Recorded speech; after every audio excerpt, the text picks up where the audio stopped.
All right, so we're going to do this pretty quick. I'll let you guys see for yourselves. The reason I don't think this new 6.8 cartridge is going to work out for the U.S. Army for what they intend it for.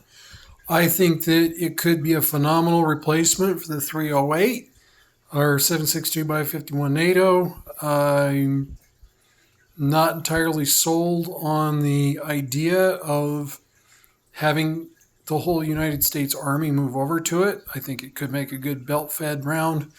I think it'd make an excellent DMR round. Um, it may have a flatter shooting trajectory than good old 308 or 7.62 by 51 NATO. However, as a squad automatic rifle round, I just don't think it's going to quite work out, and it definitely wouldn't work out as a general rifleman's round. I can't speak to the weapon myself.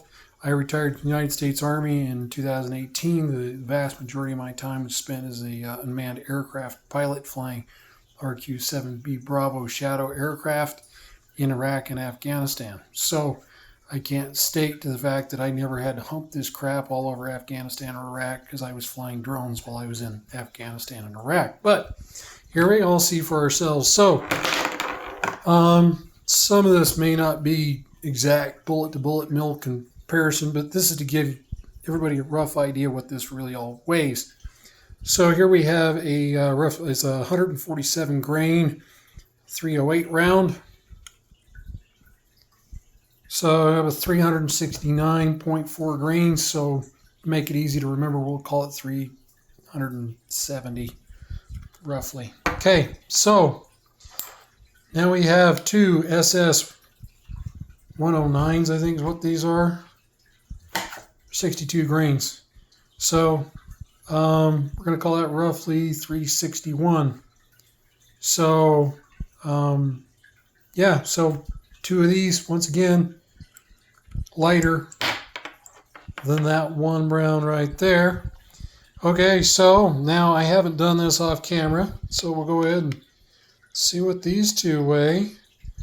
Okay, so two 7.62 by 39 hollow points is 507, so not quite double the 308. So about 100 grains off. Still, like I said, they're 251 grains, so that's still about 100. That's 110 grains lighter. So you're still going to be able to carry more of the 7.62 by 39 than you would with the 308, which supposedly is pretty comparable to the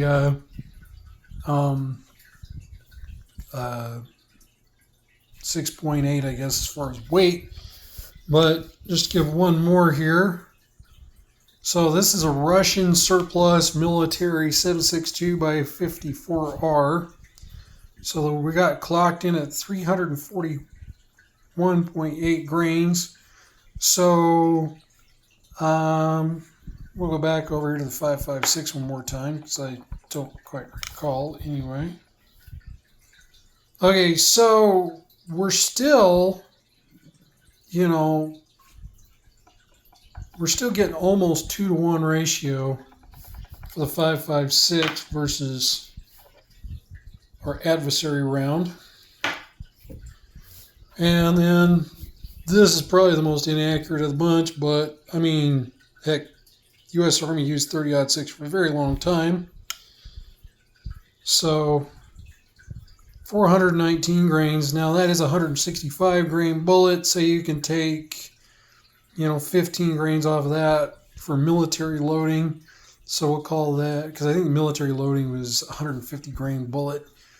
So we'll call that just an estimate, about 405 grains, give or take.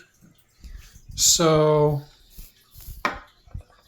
and that's all the stuff that I've got that's comparable to the 6.8. So here's my conclusion on all this.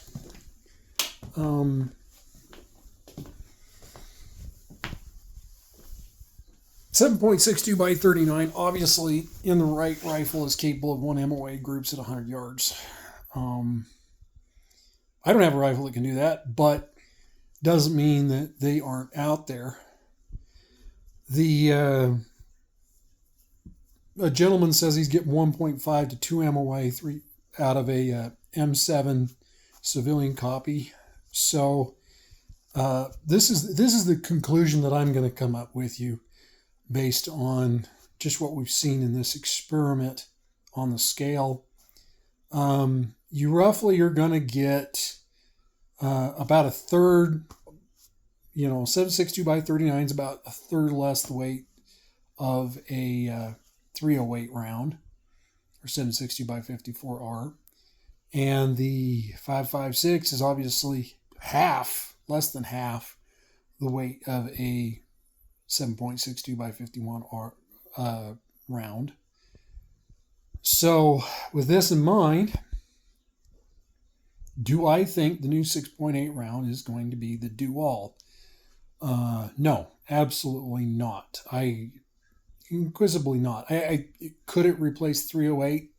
Possibly. I haven't shot it. I haven't taken it out to the range. I don't know as far as that's concerned. But what I do know is the cartridge is the same length as a 308. So it's probably pretty close to the 308. So, we saw that the 7.62 by 54R is slightly lighter than the 308, making it slightly less than double the weight of the 5.56, based on my powder scale in there. So with this in mind, would I want to carry it to firefight? If I was the DMR and I had a 20-inch barrel, sure, absolutely. Would I want to carry it as the saw gunner? Hell no. Would I want to carry it as the M or 203 rifle grenadier? No. Would I want to carry it as the guy that's assigned to carry the, they still do this, the Singars in the squad, i.e. the radio guy? No. So, like I said, I see this as a clear replacement potential for the 7.62 by 51 or 308. There's no way I would replace the M4 with it. Not to mention the cost of these things. The cost of these things is neighboring $3,000 a piece. I mean, there's no reason why guys like myself need that kind of a gun. And by that, I mean drone pilots. I don't see any reason for tankers to have those. I don't see any reason for artillery guys and wrecker crews to have those. Absolutely none whatsoever. I think that the infantry may have some standing with it if it works, though there's mixed information about whether or not it does or does not work. But my whole point is that at least unless the Army's completely revamped all the tactics from what I was taught when I was an MLRS guy for my first 2 years, when I was doing all the infantry combat arms stuff and basic AIT and all that good stuff, to now, I just don't see. I wouldn't want to carry it. Can't use it for shooting maneuver tactics. If you're going to be shooting at drones with rifles, your way to, your drones are.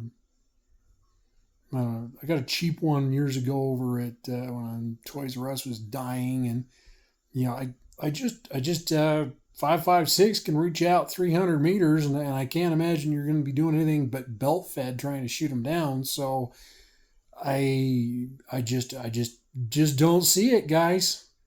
You just can't carry enough weight of ammo. I mean, for the brief time I was a designated saw gunner, I was told combat loadout was 600 rounds. So, linked belts, the links on 308 or 762 by 51 is bigger and thicker than it is on the M249 links. So, would I want to carry it? Hell no. Would I mind carrying the AR-10? You can see it up on my channel. Well, back before the Army broke both my knees, sure, why not? I mean, yeah, it's definitely heavier than an M4, but the capabilities that you get, at least what I'm getting out of my PSA AR-10, are phenomenal. I mean, the kind of distance, ballistic calculator, long range 25 power zoom optic. I mean, we're talking some serious distance capability. So we're great for that, but I mean, you're all the rest of the jobs in a squad. I mean, it just doesn't make any sense. And once again, I trench grenade or one of these other gentlemen out there that actually did infantry stuff and would have a lot more to say on it. But to me, the I hate to say the word common sense thing is it's just not going to work. It's just not going to work. And as it's been said time and time again, the Marines have now come out and said they're sticking with 5.56. They're not. I haven't heard one way or the other whether they're going to try to move over to the new 6.8 round as a DMR or potential as a machine gun. But if the only branch that's going to adopt this stuff is going to be the Army, and I haven't even heard if the Army's going to take all their tank crews and all their drone pilots and mechanics and everybody else's, the non-infantry types. And, I would imagine Cav Scouts would probably be the type that would probably end up getting these rifles too. But, I mean, there's just so many support troops that don't need that kind of weapon. As a support troop, shoot, it actually makes more sense if you're a mechanic or you're a drone pilot or you're a recovery vehicle operator or if you're a tanker. It would make more sense to me to actually go down to 11.5556 and just keep it simple. Give the guy a red dot, give him a PVS 14 and 7 magazines, call it good. It's a pretty much fits the same role as the M1 carbine at that point. In World War II, I'd much rather have an